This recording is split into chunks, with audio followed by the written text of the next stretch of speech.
درود ابراہیمی کے اندر نور ہے، سرور ہے، سکون ہے، راحت ہے، روحانیت ہے، نورانیت ہے، مہربانی ہے، القاء ہے، کیف ہے، کیفیات ہے، قبر کا نور ہے، حشر کا نور ہے۔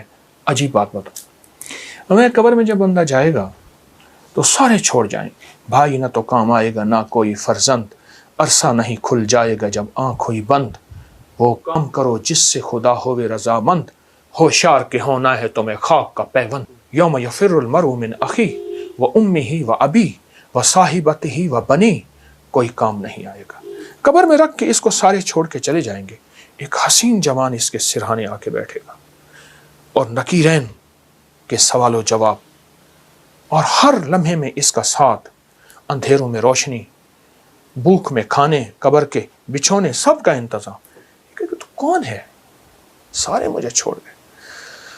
کہا میں وہ درود ہوں جو تو اٹھتے پڑھتا تھا، بیٹھتے پڑھتا تھا، سوتے پڑھتا تھا، جاگتے پڑھتا تھا، تو مجھے نہیں بھولا، میں تجھے نہیں۔ علامہ جلال الدین سیوطی رحمۃ اللہ علیہ نے ایک بات لکھی ہے، فرمایا کہ ایک فرشتہ ہے، اس کے اتنے پر ہیں جتنی ساری مخلوق، آسمانوں کی، زمینوں کی، زمین کے نیچے، آسمان کے اوپر، آسمان کے نیچے، سمندر کے نیچے، اربوں خربوں خربوں خربوں مخلوق ہے، اس کے اتنے پر ہیں۔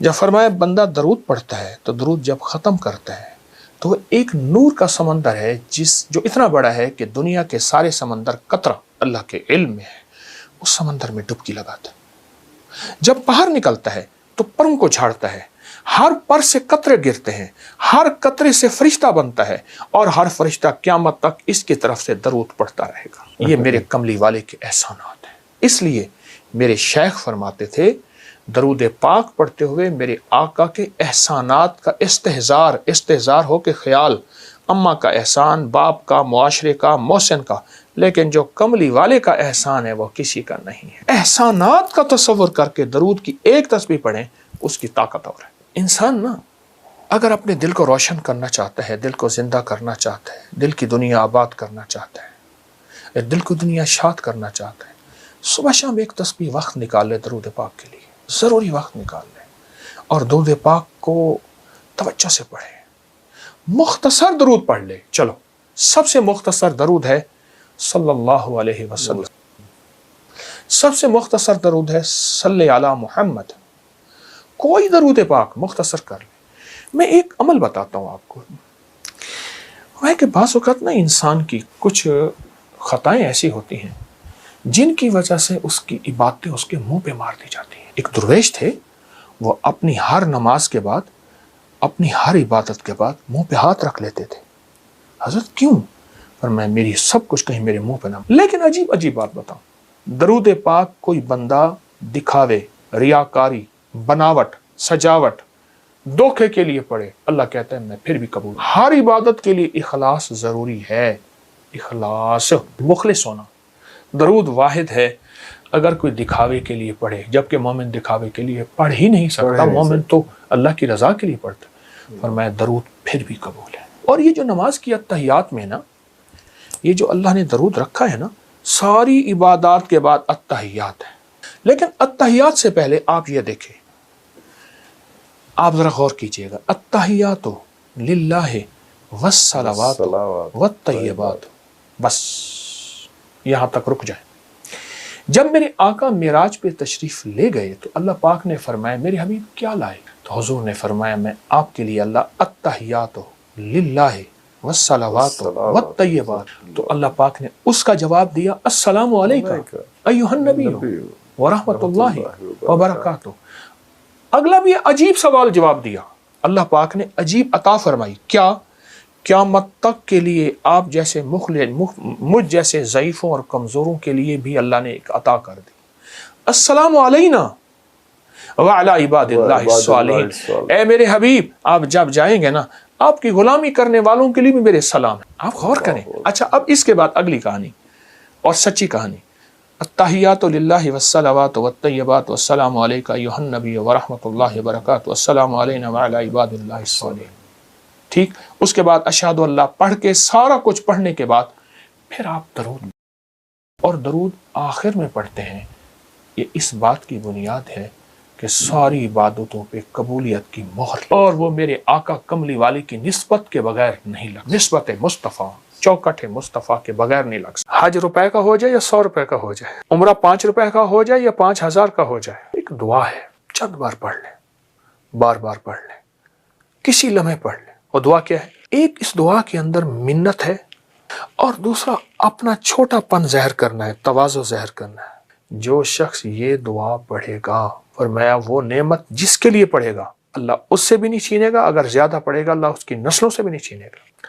ابراہیم علیہ السلام نے اپنے چھوٹے سے بیٹے کے ساتھ کعبہ کی تعمیر کی۔ آج بھی آپ کعبہ کے اگر دائیں طرف جائیں تو ایک جبل کعبہ جگہ ہے، آج بھی اس کو جبل کعبہ کہتے ہیں، یعنی وہاں سے پتھر اٹھائے تھے، وہاں سے پتھر اٹھائے تھے، اور وہ پتھر بیٹا دے رہا تھا، اور اللہ اپنی قدرت کاملہ سے اللہ نے ابراہیم علیہ السلام جس پتھر پہ کھڑے ہو کے تعمیر کر رہے تھے، اللہ اس پتھر کو اونچا کر رہا تھا۔ جتنی دیوار اونچی جا رہی تھی پتھر بھی اونچا جا رہا تھا۔ آج بھی پاؤں مقام ابراہیم کے نام پہ موجود ہے۔